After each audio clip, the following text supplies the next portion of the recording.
여러분 안녕하십니까? 하리다 방송을 시작하겠습니다. 여러분은 다윗과 솔로몬의 이야기를 들어보셨을 것입니다. 각각 이스라엘의 2대 왕과 3대 왕인데 놀랍게도 우리는 한국의 어느 왕보다 이 두 왕에 대해서 많이 들어왔습니다. 기독교가 우리나라에 보급된 영향이 컸겠지만 우리 역사와 아무 관련이 없는 조그마한 이스라엘의 두 왕에 대해서, 그것도 기원전 1000년경에 살았던 이 사람들에 대해서 우리가 이렇게 많이 듣게 된 것은 정상적이라고는 말하기 어려울 것입니다. 다윗은 이스라엘 민족의 상징 같은 존재이기도 합니다. 한낱 목동에 지나지 않았던 어린 소년이 골리앗이라는 침략군의 대장을 돌 팔매로 쓰러뜨려서 침략군을 물리쳤다는 무용담은 우리가 잘 아는 유명한 이야기입니다. 그는 장성하여 당시 왕인 사울의 질투를 받고 죽이려는 음모를 벗어나기 위해서 도망다니다가 마침내 사울이 죽은 뒤에 이스라엘 왕이 됩니다. 그는 이스라엘 왕이 되어서 블레셋을 물리치고 여부스 사람들도 예루살렘에서 몰아낸 다음에 예루살렘을 이스라엘의 수도로 만들죠. 그리고 그 예루살렘을 오늘날의 이스라엘의 상징적인 도시로 만드는 기본적인 토대를 마련한 왕입니다. 그래서 이스라엘 사람들은 이스라엘을 구원할 메시아도 바로 다윗의 뿌리에서 날 것이다 라고 믿고 있습니다.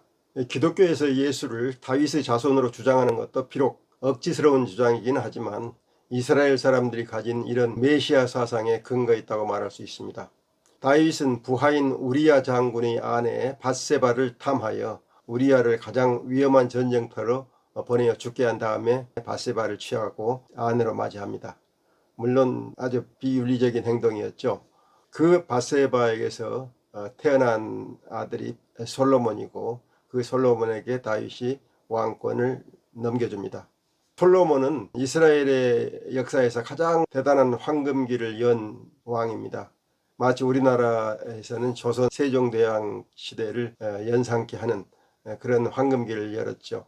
이스라엘의 영토가 최대로 확장되었고 세종 때도 우리나라 강토가 최대로 확장됐죠.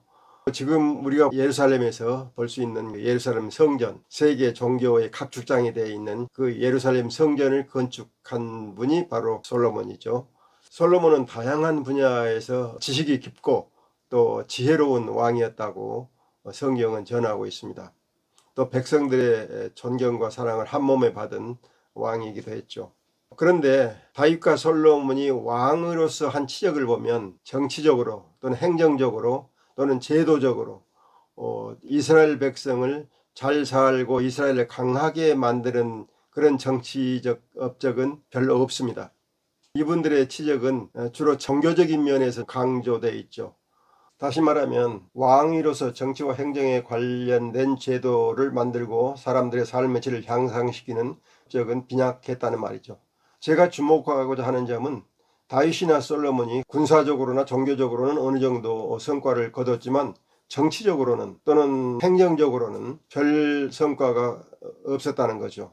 그리고 그들이 진실과 선과 정의라는 보편적인 가치를 실현하지 못했다는 겁니다. 비록 여호와 하나님에 대한 믿음은 강렬했지만 여호와 하나님에 대한 믿음이라는 건 사실은 보편성도 없고 또 의롭지도 않았고 선하지도 않았죠.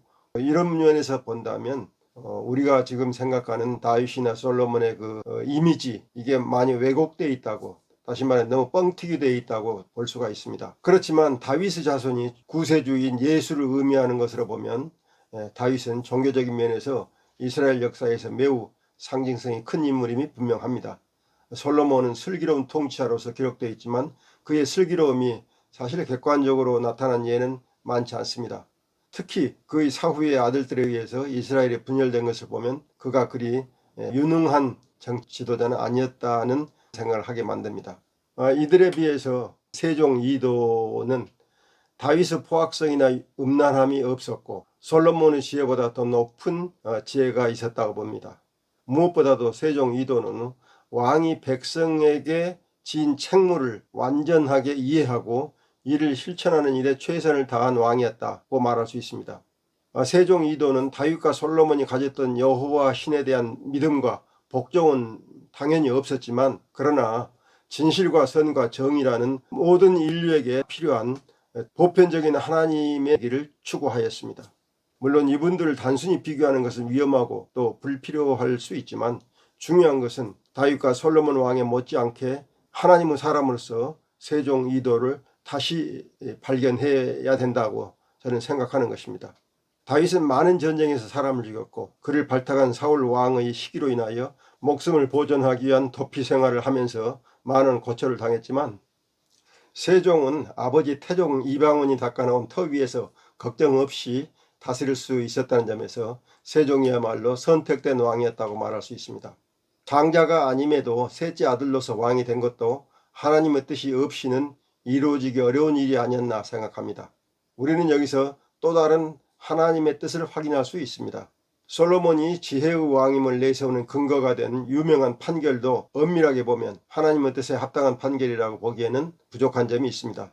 아이의 친엄마를 구별하기 위해서 아이를 반으로 나눠야 된다는 그런 아이디어를 낸다는 것 그 자체가 하나님의 뜻과 같지 않다고 생각합니다.